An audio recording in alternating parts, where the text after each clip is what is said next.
Pemulihan ekonomi nasional terus dibahas oleh pemerintah di tengah pandemi yang melanda. Tercatat sebelum pandemi, diplomasi ekonomi menjadi salah satu fokus pemerintah untuk meningkatkan ekonomi negeri.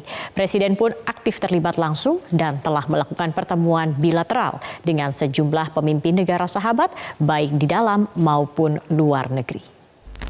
Terbatas pada pagi hari ini yang Presiden Joko Widodo bersama jajaran menteri terus melakukan pembahasan mengenai pemulihan ekonomi nasional, di mana kembali menyoroti masalah realisasi anggaran di kementerian dan lembaga yang masih minim. Presiden menilai hal tersebut disebabkan aura krisis di kementerian dan lembaga belum tampak sehingga masih terjebak pada pekerjaan harian tanpa mengetahui prioritas apa yang harus dikerjakan. Kecil sekali. Penyerapan yang paling gede itu ada di perlindungan sosial 39%. Kemudian program UMKM 25%. Hati-hati ini. Yang belum ada DIPA-nya saja masih gede banget. Mungkin 40%-an. Belum ada DIPA. DIPA aja belum ada, gimana?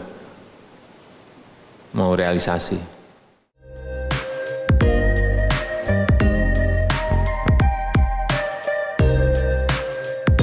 Ya, sebelum terjadi pandemi, Presiden Joko Widodo terlihat tak berhenti bergerilya untuk meningkatkan diplomasi ekonomi demi meningkatkan kekuatan ekonomi negeri. Presiden tercatat telah melakukan sejumlah pertemuan bilateral dengan kepala negara dan lembaga keuangan dunia. Not to build a strong relations. 14 Februari 2020, Presiden menerima kunjungan pertama Presiden Singapura Halimah Yacob di Istana Bogor. Dalam pertemuan bilateral, kedua negara membahas kerjasama di bidang ekonomi dan pendidikan. Khususnya di bidang ekonomi, kedua negara sepakat untuk menandatangani perjanjian penghindaran pajak berganda serta Bank Indonesia dan Monetary Authority of Singapore menyepakati perpanjangan kerjasama keuangan bilateral senilai 10 miliar dolar Amerika Serikat untuk periode 1 tahun ke depan.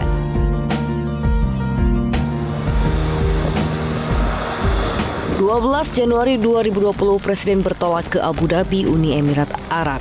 Presiden meminta agar kerjasama di bidang teknologi informasi ditingkatkan dan menjadi salah satu prioritas kerjasama kedua negara.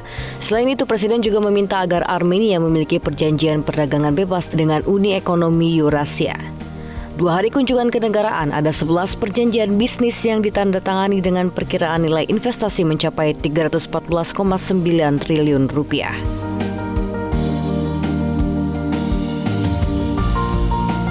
23 Januari 2020, Presiden hari itu menerima kunjungan Perdana Menteri Hungaria, Viktor Orban di Istana Merdeka. Dalam pertemuan tersebut, kedua negara sepakat mempererat kerjasama sejumlah bidang termasuk ekonomi.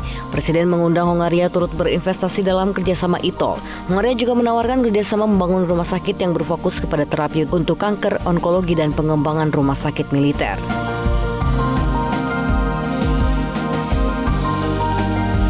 Tak mengesampingkan mitra di kawasan Asia, sebelumnya pada 10 Januari 2020, Presiden telah bertemu dengan Menteri Luar Negeri Jepang, Toshimitsu Motegi.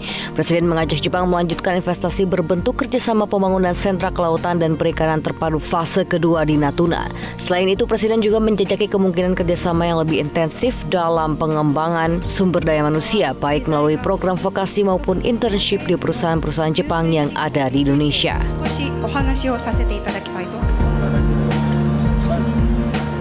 Presiden bahkan menerima langsung delegasi Institusi Pembangunan Amerika Serikat atau International Development Finance Corporation untuk membahas potensi investasi dan sejumlah proyek pembangunan terutama di Kalimantan Timur.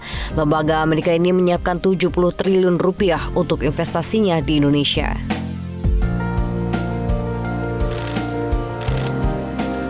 Sebelumnya, Presiden bertemu dengan delegasi SoftBank yang dipimpin oleh CEO Masayoshi Son.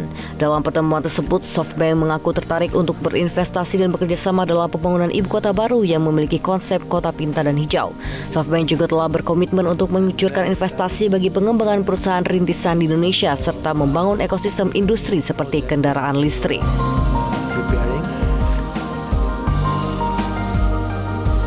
Sebulan setelah dilantik, Presiden bertolak ke Korea Selatan pada November 2019 lalu dalam rangka memperingati 30 tahun hubungan antara negara-negara ASEAN dengan Korea Selatan.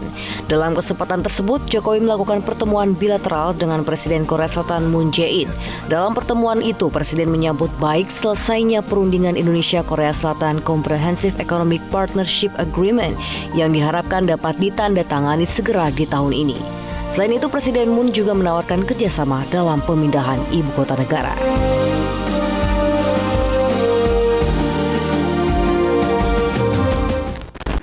Dan jangan lupa untuk subscribe YouTube channel Metro TV News dan juga nyalakan notifikasinya.